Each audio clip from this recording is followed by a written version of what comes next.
Hello and welcome to this interview. I'm Megan Gibson, co-host of the Trauma Super Conference. Today, I'm speaking with Dr. Pooja Lakshmin, a board-certified psychiatrist, New York Times contributor, and the founder and CEO of Gemma, the physician-led women's mental health community centering equity and impact.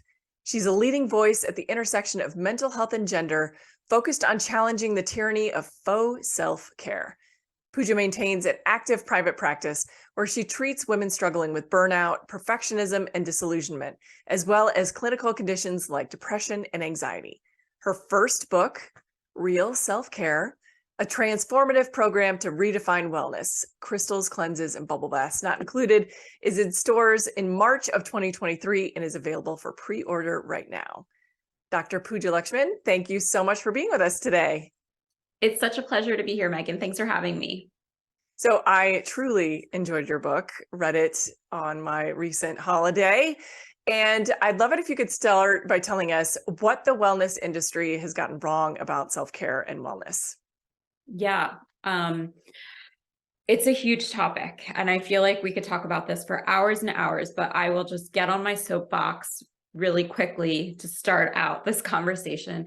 The reason that I wrote this book is, I'm a psychiatrist. I specialize in women's mental health. I have been practicing psychiatry for almost the past decade, but I've had my own wellness journey, which we can talk about. And, when I was younger, I just turned 39. So like in my 20s and my early 30s, I really thought that there was going to be some sort of magical wellness solution that could save me, that could fix all of my problems. Like if I just, went to yoga every day, if I just finally stayed on the wagon with meditating, that would be the key. And, that's the thing that all of, to be totally transparent, like that's what self-help sells us, right? That's what all these gurus say that you're supposed to do.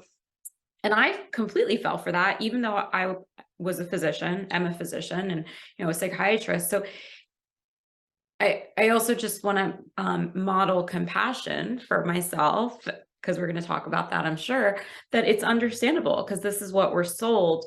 But yet, at the same time, just to kind of throw in some statistics here, 31 million Americans don't have health insurance, at least according to the numbers from 2020. Income disparity is such a huge piece. Like who has access to wellness? So there was a study looking at kind of across the board. If you are somebody who is in the top quarter of earnings, you have about a 90% chance of having paid sick leave at your job. Whereas if you're in the bottom quarter, you only have 50% chance of having an employer that actually gives you paid sick leave. And then like, if we're talking about moms, which, that's my practice, I do women's mental health. Most of my patients are mothers, not all of them. But, the United States is the only high income country that doesn't have federal paid parental leave. Mothers have about, I think the number is 36 free minutes a day to themselves. So it's just sort of like, it's outrageous that we're sold these solutions of like, well, here's this meditation app, or, here's this new cleanse or this new diet. The subtitle of the book is crystals, cleanses, and bubble baths not included. So there's so much wrong with wellness. There is the fact that it's only accessible to such a small portion of the population. There's the fact that wellness and self-help have not done a good job of incorporating race and identity, and the fact that if you are Black, if you are Native, if you are disabled, it's going to be much more difficult for you to access resources and practice these skills for yourself. So I have a lot of beef with with wellness, and at the same time, like I've been there. In the book I talk about, I guess it was maybe I think it was 2018. I was a resident at that time, and I saved up my money to go to one of those really super fancy wellness retreats, one of the ones that's like on the coast and is gorgeous and beautiful. And I went after having saved up all this money to spend this week I was like super serious about journaling every morning and like doing my meditation. And I had all these big life questions that I was going to get answered. This was like, I was there to do work. And at lunch one day, I ran into, a couple that was maybe in their 60s or 70s. And they were just like, oh no, we come here every year for our vacation. Like, this is our vacation. And I was like, what? No, this is not a vacation. But as when I was writing the book, and what I really want to tell people is that, like, yes, we all need vacations. I'm not railing on the escape, because of course we all need that escape, but you have to really understand the purpose that it's serving. Absolutely. And I so relate to your stories in the book and how you relate to it today. Just to share briefly, because I think it's a thing a lot of people can relate to. Back in 2015, I was in the middle of a mental health crisis for sure, and went to go see my primary care physician, sat outside their office until they opened like a weirdo, and was like, I need help. I don't know what's going on. And we started talking, and I was like, I don't understand. I go to the gym 5 days a week. I eat really, really healthy. I was on a specific eating plan at that point. I have a gratitude journal. I do yoga. Like, I named all the things, right? And I remember the doctor looked at me and he said, you're working really hard and it's not working. So we need to look at some other avenues of, right? And I don't need to get into what those are, but a lot of that included trauma therapy, right? So like, when the things and the external thing, and don't get me wrong, like, I still work out, I still eat really well, I still have a gratitude journal, but I'm not looking for that to buoy bad mental health and things underlying core issues, in addition to all the things that are out of my immediate personal control, which are like all the systemic things that you named earlier, notwithstanding my own personal privilege, right? But I'm still impacted by the fact that I'm a woman and, living in a society where insurance is not that great in America, and healthcare in general, right? Yeah, I'm glad that you brought that up, because one of the things that I talk about in the book too was like, sort of like, how do we square sort of like self-help and wellness with actual clinical mental health conditions? And as a psychiatrist, as somebody who works with patients who have diagnoses like major depressive disorder or obsessive compulsive disorder or, post-traumatic stress disorder, right? Like, how do we in our minds get a better understanding of what are things that you can actually be doing for your mental health, and then when does it move into the category that you need to see a therapist or you need to take medication? And one place I want to pit stop is that I think, the way that I talk about real self-care with my patients is that it's more of a thermometer as opposed to a solution. In that, if you're somebody who does struggle with your mental health and does have diagnoses, when you find that it's too hard to do real self-care, that's a sign that maybe you need to be seeing your therapist twice a week instead of once a week, or maybe you need to make a change in your medication, as opposed to like beating yourself up because you're not working out or you're not, doing whatever thing that's sort of like in your program. So I think there's kind of like a chicken and egg there that often gets sort of tangled up when we're talking about it. Absolutely. So I'd love if you can go through specifically kind of like the difference, the A/B comparison of like, here's an example of real self-care, here's an example of faux self-care. Yes. Yes. So the way that I think about faux self-care versus real self-care is essentially faux self-care is always going to be something that is prescribed from the outside. So when we're talking about specific products, specific tasks, something that you can check off of a list, faux self-care is a noun. It's like an actual thing that you do or you buy. Real self-care, on the other hand, is not a thing that you can just do or buy. It's actually a way to be. It's a verb. It's all of the decision making that actually gets you to the yoga class. And it's not that the yoga class is bad. So in the book, I say, it's not that I'm saying like faux self-care is like this evil, horrible thing. It's the framework that I use actually to help explain it is Greg McCune is a business author, and he talks about methods versus principles. So faux self-care is a method. And in one season of your life, yoga actually could be really helpful. So for me, I turned to yoga pretty deeply when I was in medical school and I was like super burnt out. But then of course I brought my perfectionistic med student mind to yoga. So, there could be times in your life where yoga is really helpful, but then maybe you go through, maybe you have kids, maybe you go through a transition and yoga isn't the thing anymore. So yoga is a method, but you need these principles.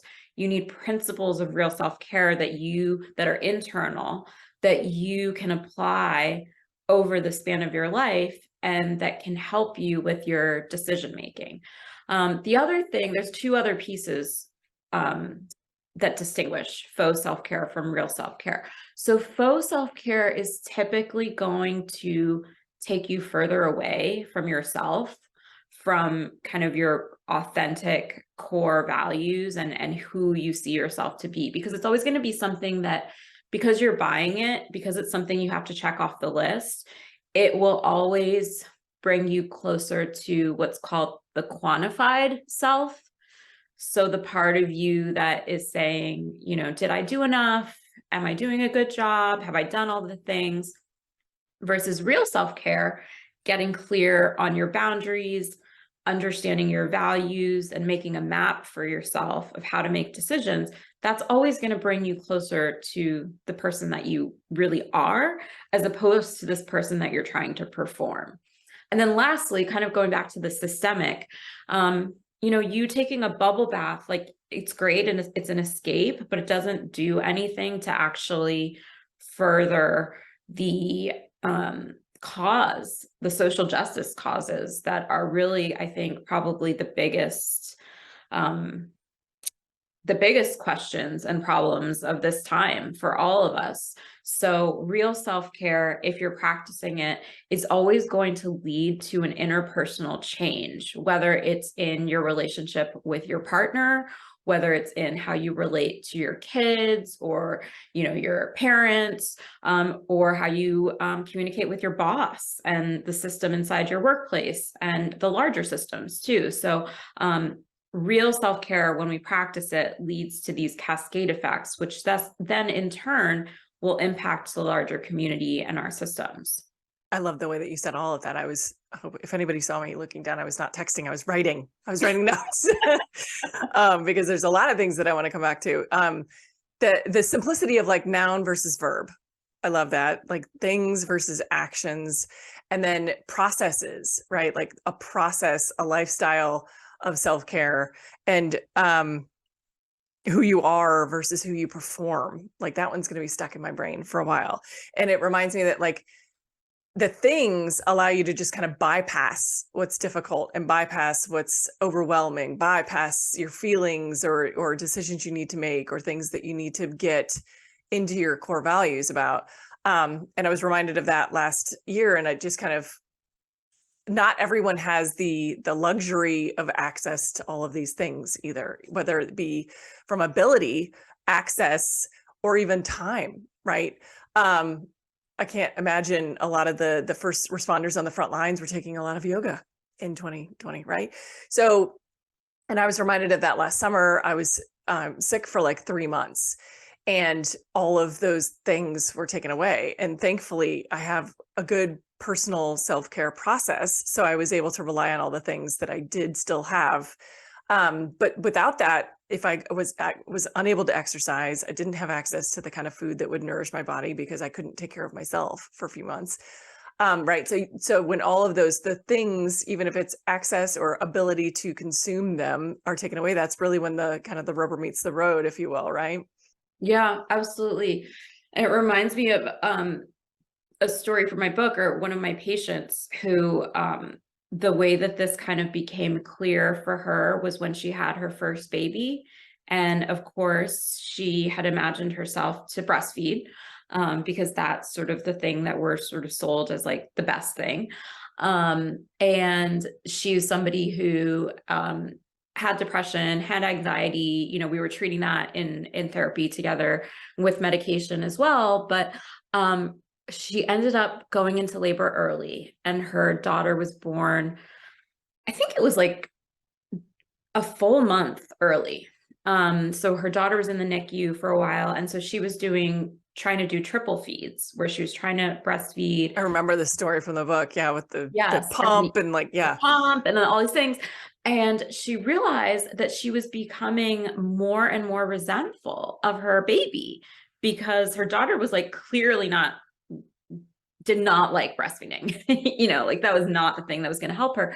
And previously my patients, you know, self-care methods was working out. You know, she loved to do her treadmill, be on her treadmill. And then she did have a support group that she went to. But when she was going through this crisis, she couldn't work out because she was postpartum.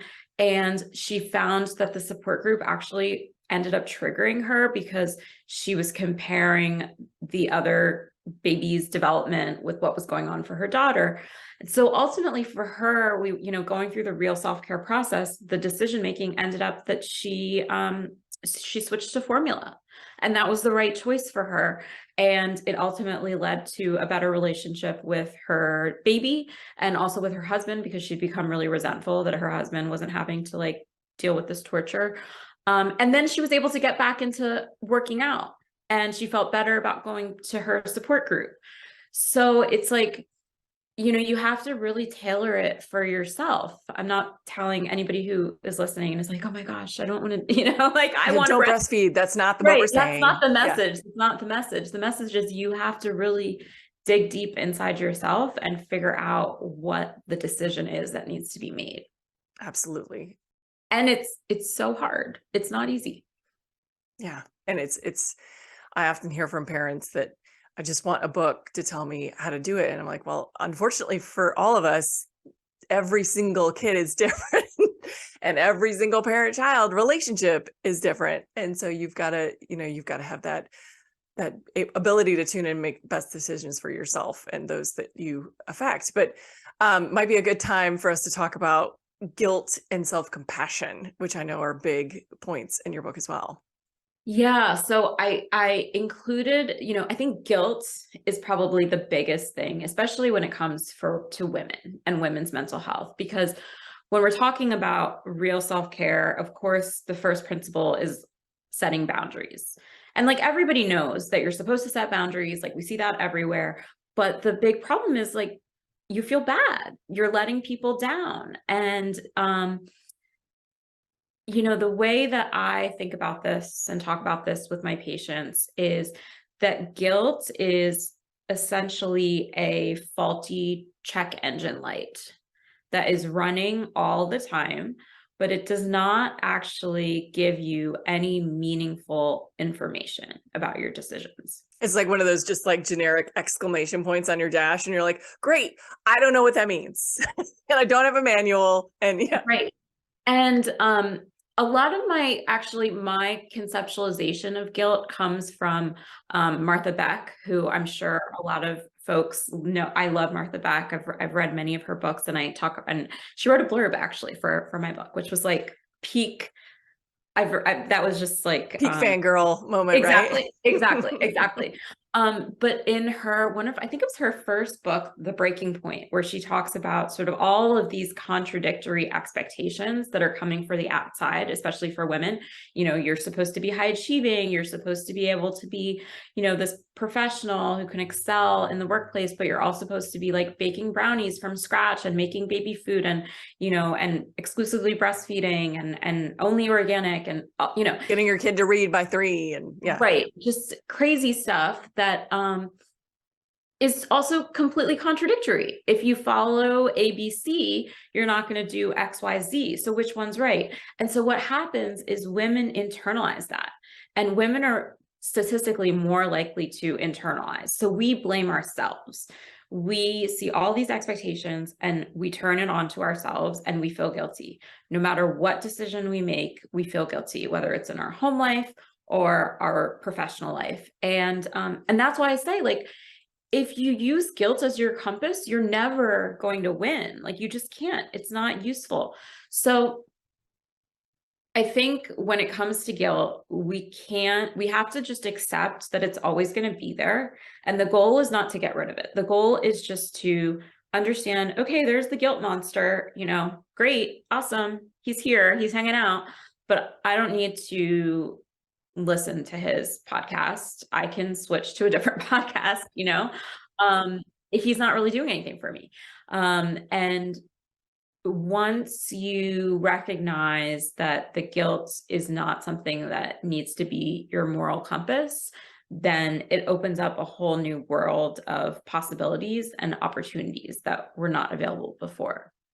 Yeah, and absolutely. that brings us to compassion, which, being completely transparent, I'm somebody who always kind of used to roll my eyes at compassion because it just felt very like woo woo, and like you're sort of just letting yourself off the hook, and like, it just never really worked for me until I read the work of Kristen Neff, who I'm sure many folks also are huge fangirls of.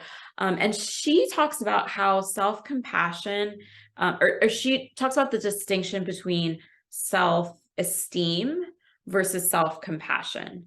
And so, for example, if we're talking about something like even this, the patient who switched to formula or who was breastfeeding, when you reach a goal, instead of sort of focusing on the ego hit of I did something good or I did something that made me proud, instead focus more on the process of how you got to that goal.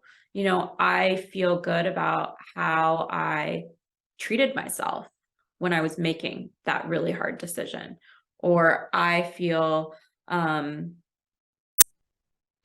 of myself for when I was, going up to get that job promotion, that I did it in a way that was authentic and bold, and I faced hard conversations, right? So instead of always focusing on the outcome, you're kind of speaking to yourself from a place of kindness in relation to the process.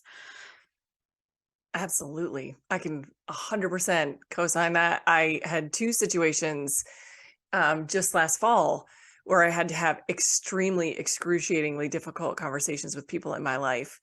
And the feeling that remains with me after them, and they both turned out well, but that's pure luck. Like I did not know how the outcome was going to come from either of those conversations.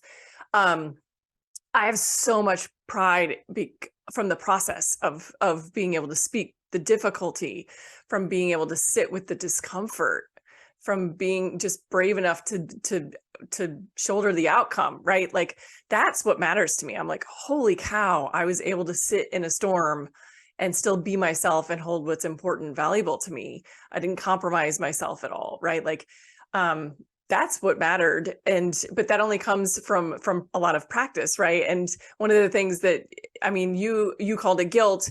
For me, it's like a massive discomfort, right? Nobody talks about when you set a boundary, that's not the actual work. The work is after you set the boundary, right? I usually don't think about it as guilt. I think about it's like literal, visceral, like chest, stomach, like, oh God, holding this is going to hurt so much, even though I know it's right. Right. And you just want to like put it somewhere and just like get it out. Which is why we often try to like placate or reverse, like, well, it's actually not that big of a deal, or, that's okay. It's okay. Never mind, which I don't do anymore. But that's why we want to do that, because we're trying to alleviate our own discomfort around somebody else's discomfort, right? Yes. Yeah. And I would just venture to say it probably wasn't just luck that those conversations went well. Thank you, doctor. I mean, I guess what I'm saying is I wasn't in control of the outcome, right? That's what I mean by luck. It's like, I didn't have difficult conversations that had guaranteed outcomes. Yeah. I didn't know they were going to turn out the way favorably for me, is what I kind of mean, right? Yeah. And that actually reminds me, one of the pieces in the book is that because I talk about sort of like the yellow flags on the path to real self-care, because it's so easy to get kind of seduced back into the faux self-care model. And one of them is that this is always going to be a risk. Like anybody that tells you that it's not a risk is not being completely real with you, because it is a risk. Like you don't know how the conversations are going to go. People are going to be upset with you. The people that are going to be the most upset with you are the people that have been getting a lot of your time and energy for free. And when you start to change your behavior, or when you start to make different decisions, they're going to be like, hey, wait a second, Megan, like, I like how the old way was, like, let's stay there.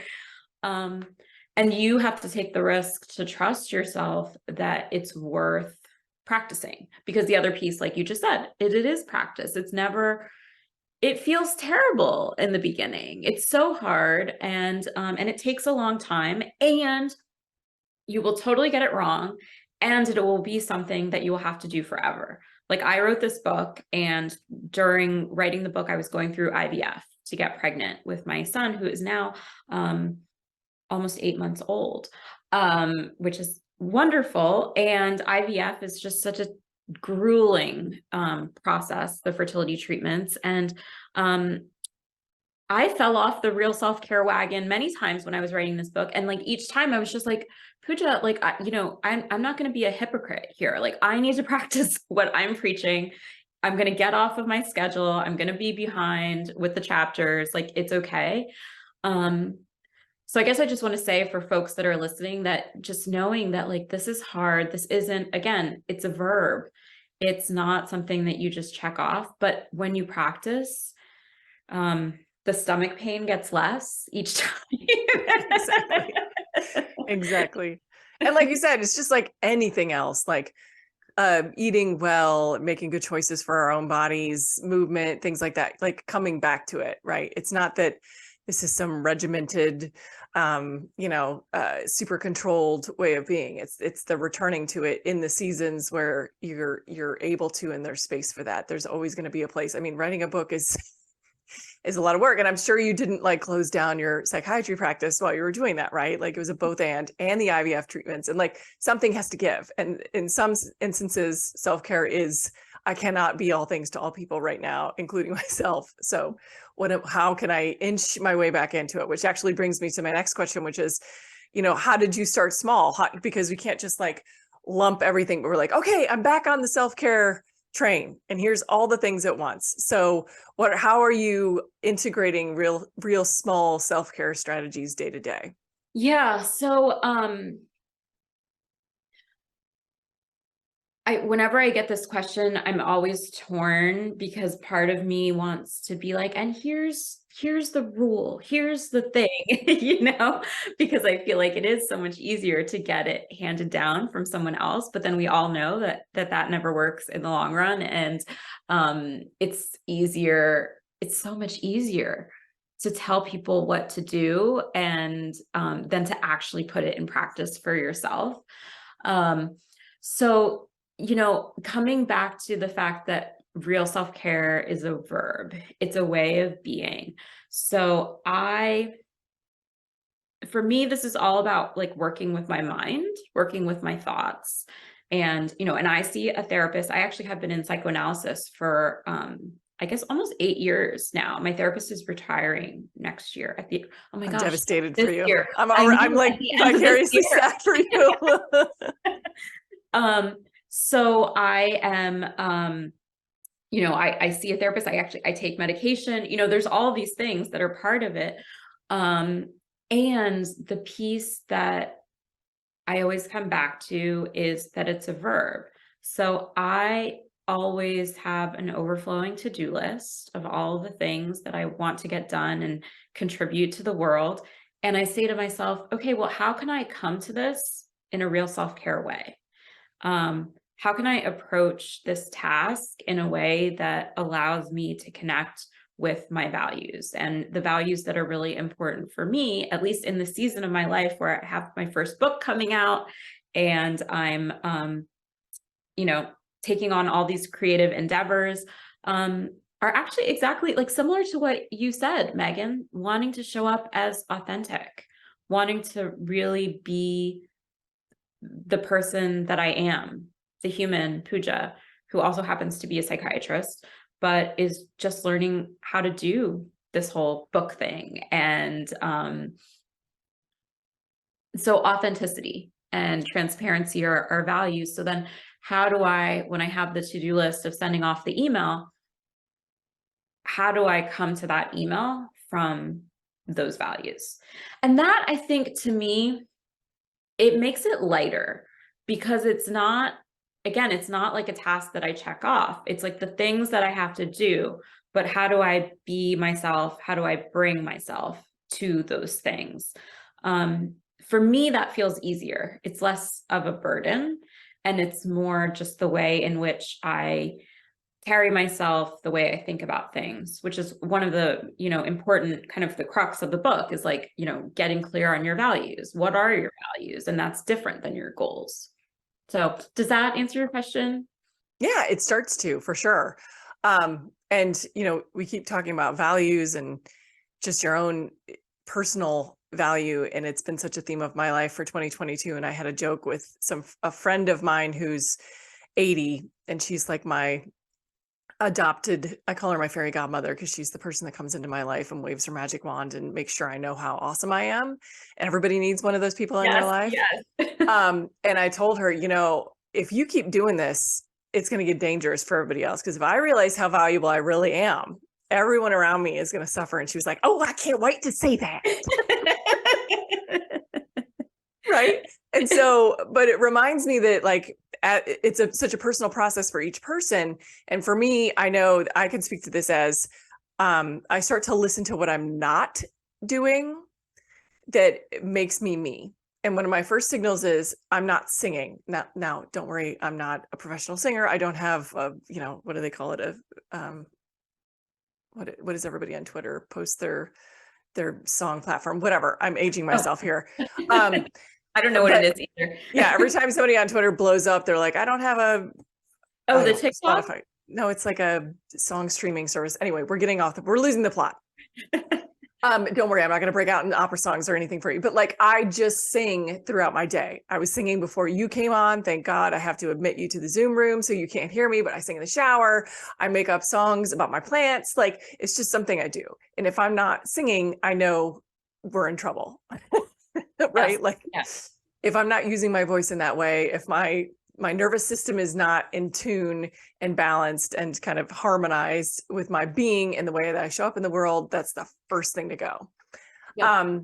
And so for me, it's noticing what I'm not doing that makes me fully me, and then figuring out, oh, okay, so what do I need to take away, or what boundaries do I need to set to make room for that thing that makes me again? Yep. I love that. And it always comes back to the first step always has to be the boundaries, because it's always about sort of making the space. So yeah. And I think that that's really valuable too, for folks to sort of meditate a little bit on what are those things that, when you're feeling good that you're doing. And when they're missing, that is a sign. And it can be something as simple as laughter, right? Am I laughing at my kids' ridiculous jokes? My 10-year-old loves to make up your mama jokes. Right. It makes him happy. Is laughter readily and easily available to me? Yeah. Yeah. Simple things like that. Yeah. I think for me also, one of the other things, and this of course always ties back to boundaries, but when someone asks me to do something very simple, if my partner's just like, hey, can you grab me that cup of coffee? And I am like, and the resentment immediately yeah, then I'm like, uh-oh, we need to recalibrate here. That's also another kind of red flag for me. Or if I get an email that again is a little bit annoying, but not a big deal, but my reaction is sort of outsized, that's a sign that things need to be balanced and I'm doing too much. Because it always, especially for women, it's always coming back to you're doing too much. We're always doing too much. If you're wondering if you're doing too much, you are doing too much. You are, right? Yeah, absolutely. Totally right. And the reserve is there a reserve when you get asked to do something? You're like, are you of an attitude of yes, and I can make, or are you just immediately those are those signals, right? It occurs to me that, this is your first book. you're a psychiatrist, and I'm sure that this brought forth a lot for you. So what is the process like as a psychiatrist who also wrote about her own mental health journey? What was that like? And what did you kind of learn through that process? Yeah, it's something that I think was really important for me as just the person that I am. Like my whole journey in psychiatry has been one of, I'll say, conflict, in that I was always sort of confused as to why, especially in psychiatry, I think people sort of hold themselves back. And I understand, I'm in psychoanalysis, I have an analyst, I understand the blank slate, all of that type of thing. But I think the world has changed so much. And there's so many misconceptions too when it comes to psychiatry that for me, it has been important over this past, I would say maybe 6 years or so, as I've been doing more writing for the general public, to really model transparency. And when I'm with my patients in the room with them, I don't talk about my stuff. That's You're not gonna make it about you. Yeah, yeah. right. And some of my patients do follow me on social media. Some of them don't. Some of them read my New York Times stuff, and when I write something, they'll email me and be like, "Oh, this was great." Some of them have no idea of the other stuff that I do. And I think for me, it's also always been about kind of impact. And it also goes back to that structural piece. As I'm a psychiatrist, I prescribe medication, I do therapy with my patients, but I can only see so many patients one-on-one. And I never had the desire to open a big group practice and hire a bunch of other people underneath me. That just never sounded fun, to have to be like managing a whole bunch of employees. Instead of treating people, right? Right.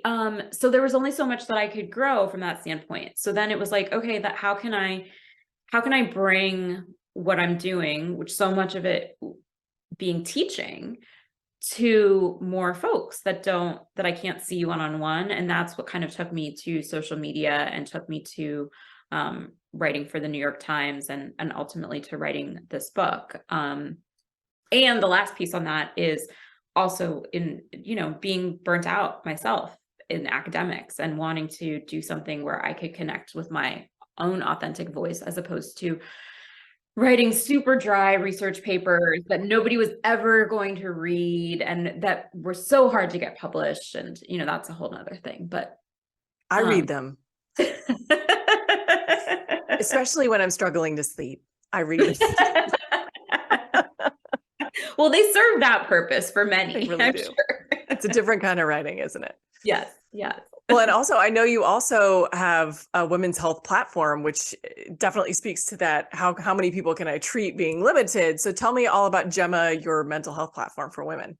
Absolutely. So Gemma actually I founded Gemma in 2020, right as the pandemic was getting started. And it came out of my Instagram account, actually, because I had been on Instagram for about a year or so before that. And I found that there was so much misinformation about women's mental health in particular. And again, coming back to the fact that, there's not as many psychiatrists on social media. So, it was just like momfluencers who were giving out all of this wellness advice. And and so much of it too was focused on, in the women's space, was focused on kids and babies, but there really was nothing that was for women and for moms. So I started Gemma, and I quickly knew that I wanted Gemma to be a place that was inclusive and was speaking to a diverse set of experiences. So I got together with my colleague, Dr. Callie Cyrus. She is a Black queer psychiatrist and focused on issues of identity and difference. And then my other colleague and friend, Dr. Lucy Hutner, who is a reproductive psychiatrist in New York. And she actually was the lead editor of the very first American Psychiatric Association textbook on women's mental health, which was only published in 2022. Horrifying. Horrifying. Yeah. So we are together building Gemma. We're totally bootstrapped, but it was really a space, or it is a space, to kind of just elevate like the conversation that we're having right now. And we have a beta membership. It's only $5 a month, and you get access to a couple of our courses, and then these WhatsApp threads that Callie, Lucy, and I are on, and that's our community. And it's open to, you know, we have members that are in that motherhood parenting space, but then we also have women that are in their 20s and dealing with like dating and career and making those choices. And then we have women that are in their 50s and 60s and, you know, and are people that don't have children. So we're really wanting it to be a community that you could come to and learn these skills and practice them and get support in a way that's facilitated and accessible, because not everybody, you know, has health insurance to be able to afford to pay and see somebody one-on-one. So it's not a substitute for therapy. It's not like treatment or diagnosis, but it's education and community. And yeah, you know, you can reach us at gemmawomen.com, and we are really excited to be kind of growing this new space and elevating these conversations. Awesome. And I mean, yes, it's no social media platforms like yours, conferences like ours are not a substitute for real healthcare, but they are hopefully bridging the accessibility gap that a lot of people have. And there's so many reasons for that gap, whether it be insurability. I was in an area 5-10 years ago, literally, where there was not another human being for an hour before mental health care was online, like before you could, you know, dial up a doctor from your phone. I was like literally physically, geographically isolated, right? So there's lots of reasons why people have accessibility issues. And so, and not to mention books, people still read books, right? And listen to them for that matter. However you can get your information is great. So, and you can bring that, like a conference like this, you learn so much and you bring it into your therapy, right? I see that all the time with my patients. And so it's like, there's really this complementary relationship, I think, too. Absolutely. And that's what I wish I had had when I first started my trauma healing journey, was more information so that I could be an agent in my own health. I did not know enough to know what kind of therapist I should be looking for, how they should be certified, trained, or what their interests in treatment should be. I didn't know any of it. I just knew I needed help, right? And so you're exactly right. Through conferences and platforms and books and things, you're learning what the different methodologies of treatment are, what the different approaches of treatment are, and finding what might be best for you. And also, like, that way you can ask your doctor. And if they're not interested, engaged, or informed about what you're talking about, maybe they're just not the right fit for you. Right. Absolutely. All right. Dr. Pooja Lakshmin, thank you so much for being with us today. How can people find out more about you and your book? Yeah, well, it's been just such a pleasure, Megan. Thank you for having me. I am on Instagram at Pooja Lakshmin. My website is poojalakshmin.com. And my book is called Real Self-Care, a Transformative Program for Redefining Wellness. Crystals, cleanses, and bubble baths not included. And you can pre-order from my website. It'll be in stores on March 14th, and it's available for pre-order right now. And those pre-orders count. So anybody interested, go ahead and hit that little order button. All right. Thank you so much again for being with us today. Thank you.